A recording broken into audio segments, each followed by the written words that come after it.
Well, back to the playlist here, YouTube. 2013 GTI is coming together.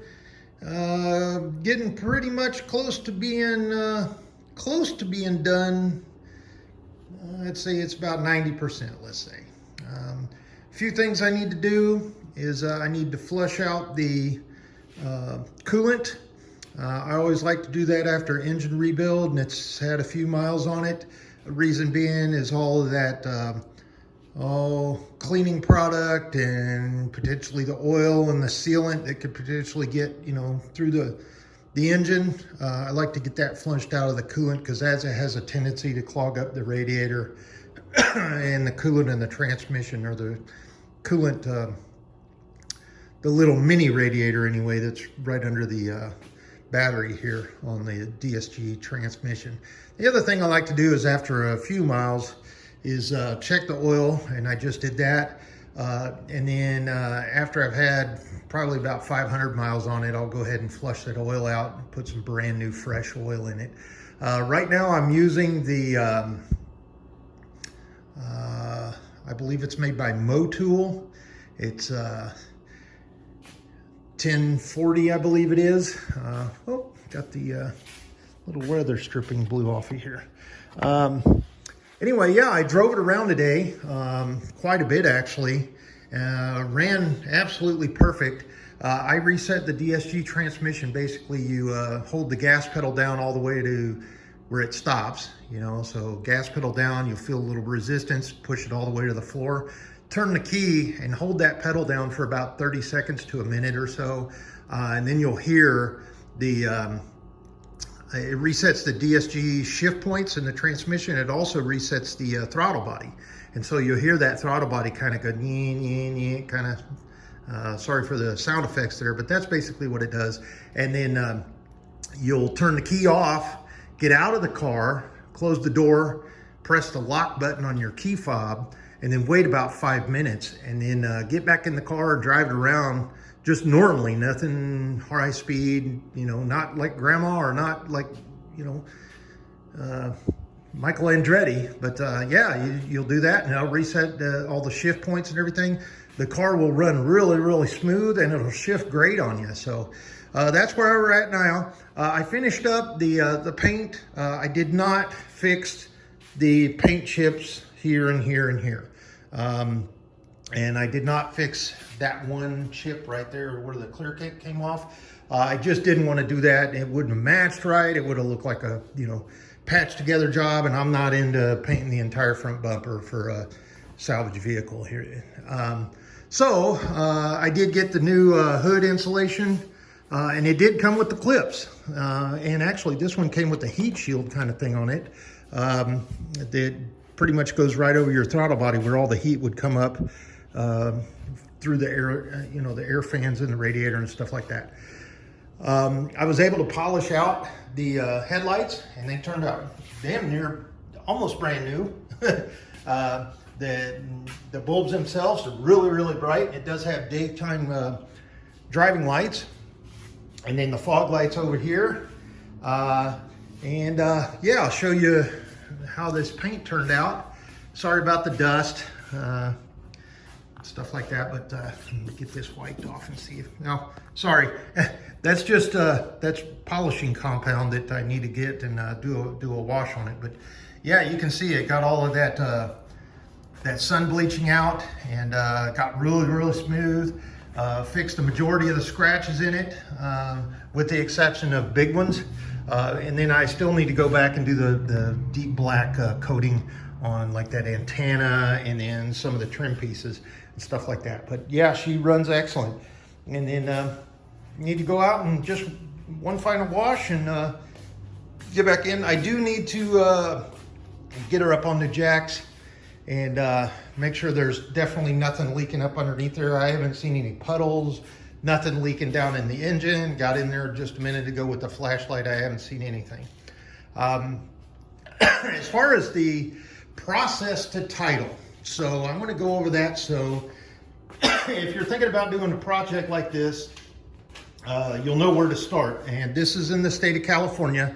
I'm located near Sacramento, so This might be dependent on the county you're in, because some places in the state do not require what's called a smog certificate or an emissions inspection. But when I purchased this car from the salvage yard, they gave me the receipt and I paid taxes on the purchase. Retain that receipt, because if you've paid taxes on the purchase, you don't have to pay taxes again at the DMV. What I did, as soon as I got that, I went straight to the DMV and I started the application. So here is the application for title. And what it's going to tell you is you need your Smog inspection, you need a VIN inspection, and you need a brake and light adjustment certificate. Basically, 3 different inspections: smog, vehicle identification number, and then you need to have a certification saying that all the lights and the lenses on the vehicle are appropriate and safe to be on the road. And they will check your brakes and your rotors. All right. So first thing is purchase the vehicle at the salvage yard, pay the taxes, get the receipt, go to the DMV office, start the registration and the application for title. While you're at the DMV, go ahead and do the vehicle identification number inspection, and they will fill out a form. Reg 31 is the form number. What they're going to do during that VIN inspection, they are going to ensure that, number 1, the vehicle has a federal tag somewhere. Now, usually they're on the door jambs. Sometimes they're here. In this particular car, it's right there, and you can see. All right. Sometimes they're on the door jamb over here. But anyway, they're going to confirm that VIN number on that sticker and make sure that sticker's there. If that sticker's not on your vehicle, you're going to have to get a brand new one from the dealer and then fix it, or you're going to fail your VIN inspection. Next thing they're going to do, after they've confirmed that sticker is there and the VIN number is on it, they're going to come up here, they're going to look at the VIN number, and it should be affixed there. They're going to make sure that it hasn't been tampered, should be in the location. In this particular car, it's here. You can, a lot of vehicles, they're right through the windshield. Next thing they're going to do is they're going to walk around. They're going to see what kind of vehicle it is. In this case, it's a Volkswagen GTI. The sticker and the VIN will confirm the year. Lastly, they're going to come over and they're going to make sure that you have a vehicle emissions label right there. Okay? If you don't have that, you're going to fail your VIN inspection. You're also not going to be able to get it smogged. So, if you remember, during the process of rebuilding this car, I had to get a new radiator shroud, this plastic that holds the radiator and the intercooler in. I also had to order directly from Volkswagen, give them the VIN. They will give you the warning labels and the air conditioning cooling label, as well as they're going to get your emission sticker. That sticker, these are like $3 or $4. That one, $60. Okay, so be ready for that. You have to have that. After you've done your application for title and you've done your vehicle identification number inspection, they are going to give you this piece of paper signed by the licensed DMV person. Next, you're going to go and get it smogged. Now, you can either go to get it smogged first, or you can go and do the brake and light inspection. In my case, I went ahead and did the smog. Reason being, if it's not going to pass smog, you're stuck there. Okay, so I went over and they ran it through smog. Went ahead and paid the bill on that. It's like $59 and $22. And they are going to give you a smog certificate. The smog certificate is going to say that the vehicle's passed smog. Basically, it's going to look something to the effect of this. In this case, I went to a place called Smog Center. They're going to say, did it pass, no fail, anything that's not applicable. Make sure you retain this because all of this paperwork goes back to the DMV, okay? After you've passed Smog, if it passed, then you're good to go to the next step. If it hasn't, come back, fix whatever it failed in Smog, go back, you have a free retest. I believe it's within 10 days, something like that. Then, when you're all said and done with that, you're ready to go over for the final, well, next to the final step, and that is to get your brake and light adjustment certificates.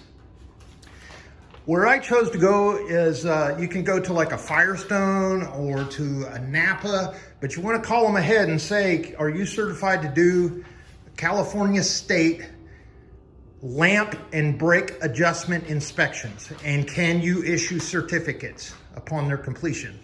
Yes or no? Go on to the next place. All right. You're going to drop your car off at the shop. They're going to go through. They're going to pull the wheels off of the car, put it up on the lift. They're going to measure your rotors.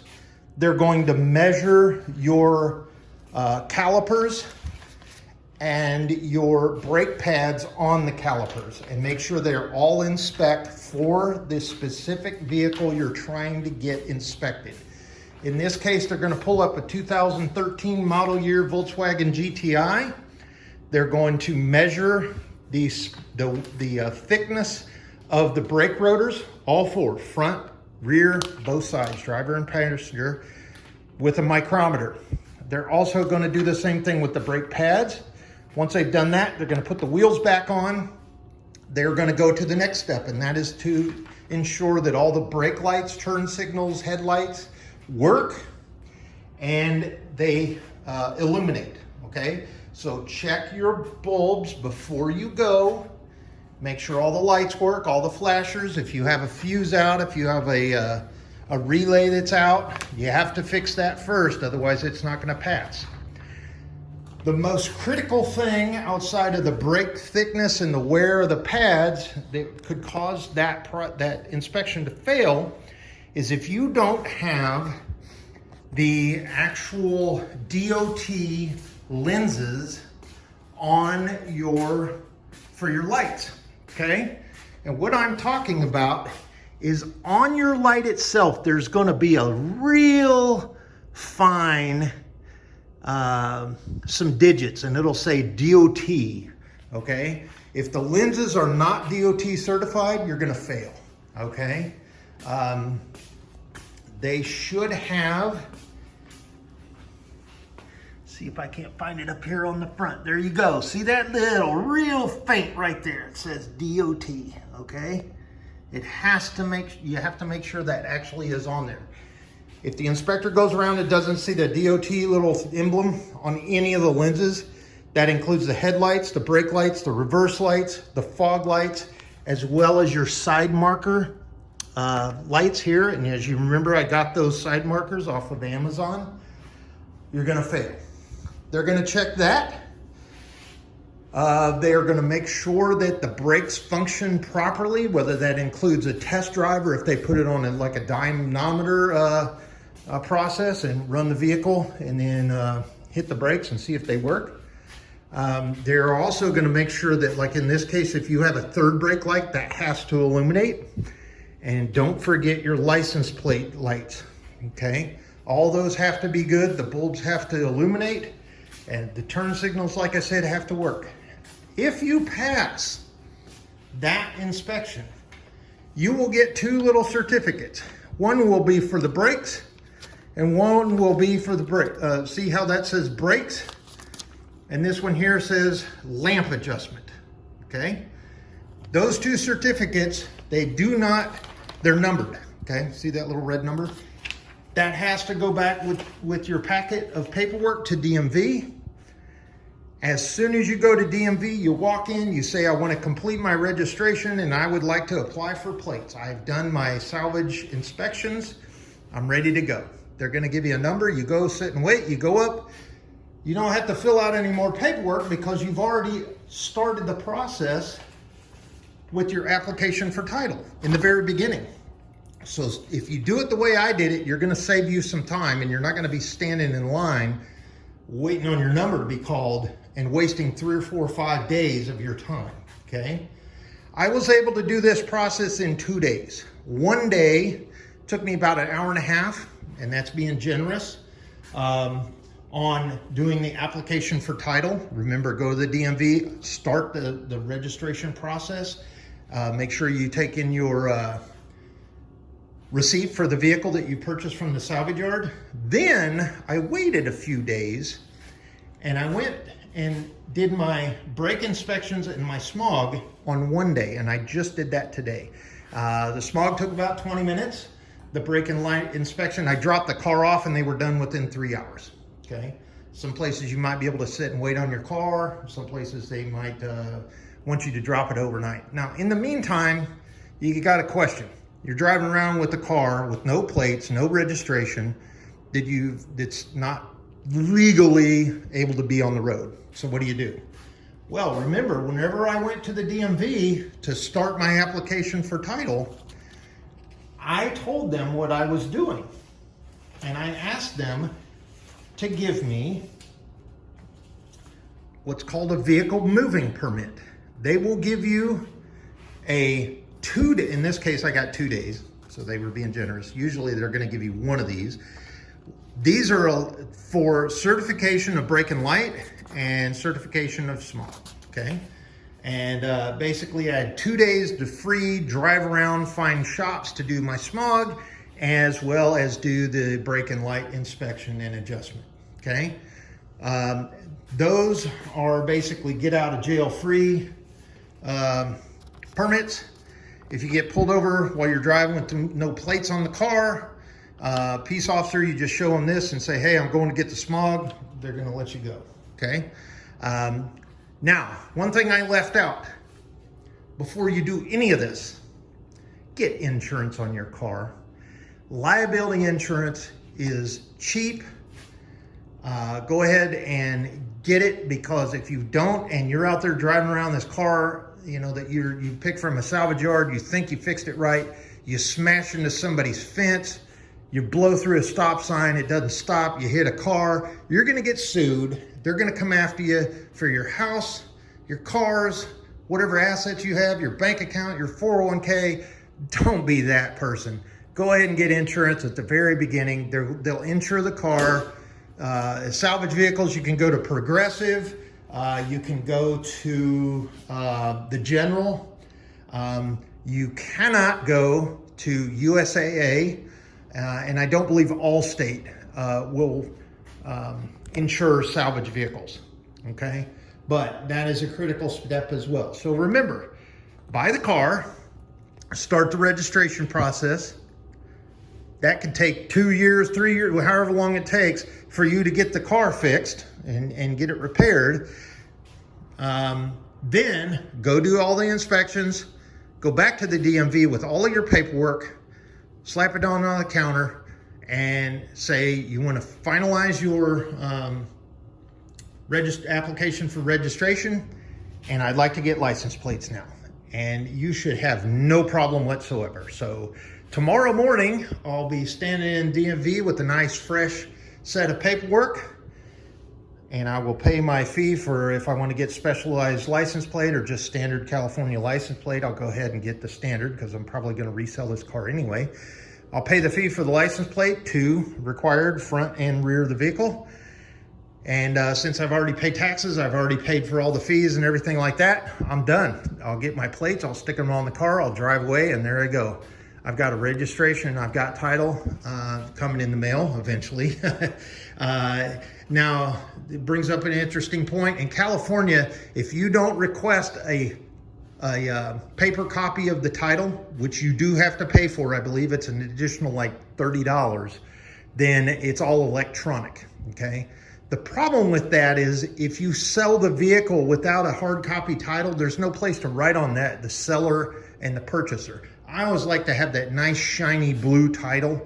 California is showing it's clean, there's no liens, it's registered, and I slap that down when I go to sell and say, here's my title, here's my registration, here's the plates, here's the VIN, have at it. you know, and hopefully somebody sees that and they say, well, you know, it's got a salvage title. But that's not a big deal because all the inspections have been done and all the repairs have been made. You've just got a branded title. So the value might be hit 10 to 20% depending. But in today's market, so many people are doing this that, you know, they're going to overlook that salvage title. Now, this car does have a little bit of miles on it. It has 152,000 miles, but it's got a brand new rebuilt engine. It's got a freshened transmission. All the fluids, all the brakes are within specs. The lights are all brand new. I replaced all the bulbs. The paint's looking good. Speaking of paint, I'll show you. Look at that hood. That is a hand-painted hood. Wet sanded, rubbed out, and polished in a garage. Turned out really, really nice. All right. So I know this is a little longer one of the videos in this series, but I did want to touch on those couple of things. A few things I still need to do is I need to brighten up the little red plastic trim on the grill. I was able to get the new Volkswagen logo that snaps into the grill. And I actually got the little screws, finally came in the mail for the skid plate. And there's a couple of places over here. I've got to get this, there's one screw that goes right up in here. I need to get put in there, but there's a couple on the skid plate I need to do as well. Other than that, got the engine cover on and all the fluids good. Air cleaner's good, air filter's good, battery's holding the charge, it's good. I think that battery is 3 years old and it's a Duralast. So, you know, it's an AutoZone or Napa, or excuse me, not a Napa, it's an AutoZone or a Valley's brand battery, but Interstate is the main manufacturer of all batteries in the US. Just because it's branded Duralast doesn't mean it's any less effective than a, you know, a name brand, an Interstate or whatever. Now, it's not a AGM battery, but, you know, it's holding its charge. I charged it up a few days and the alternator's working good. It's throwing out, it's charging, everything is good on that. So we've got some few little cleanup things, check fluids, flush coolant, and then do the final detailing. I was able to get I think it's called a fur buster. It's like a little pumice stone that you rub around. I'm gonna get the remainder of the pet hair, excuse me, that's down in there, in that carpeting and then the seats and on the back of the headrest. I don't know if some guy had or some person that had this car before had a husky or a Malamute or some sort of fuzzy dog, but there is white hair everywhere. And when I clogged up my shop vac when I was going through this. So there she sits, everybody. I appreciate it. This video series is again on a 2013 GTI salvage with the blown motor. And as I showed you, there's the old motor. And she's got a fresh motor in there now. It runs great, shifts great, and she'll be going up for sale sometime this fall, probably. And we'll have to see what we want to ask for it. So there we go. A couple of more videos in this series, and then we'll wrap it up. And this project took a little less. I planned on a year, and what are we, 5 months into it, 4 months into it? We'll probably put it up for sale sometime around October, November-ish. See how it does in the cooler climate, and you know, make sure we've broken in the engine appropriately. It's going to last a heck of a lot more miles. You know, I think I was reading something today. The Volkswagen Passat is a car that's pretty much guaranteed out of the gate to make it to 300,000 miles. So with the rebuild engine in this GTI, it's a Volkswagen, same TSI engine. A lot of people swear by those. It is a turbo, and you know, this has basically got half its life still out there to be lived. So 50-year-old in human years is going to make it to 100. You know, so there we go. We will talk to you again, YouTube. I appreciate everybody who's watching. few more subscribers every day, and once we get this project wrapped up, we'll see what else is out there and see if we can't bring another one in here and go from there. All right, take care. Bye.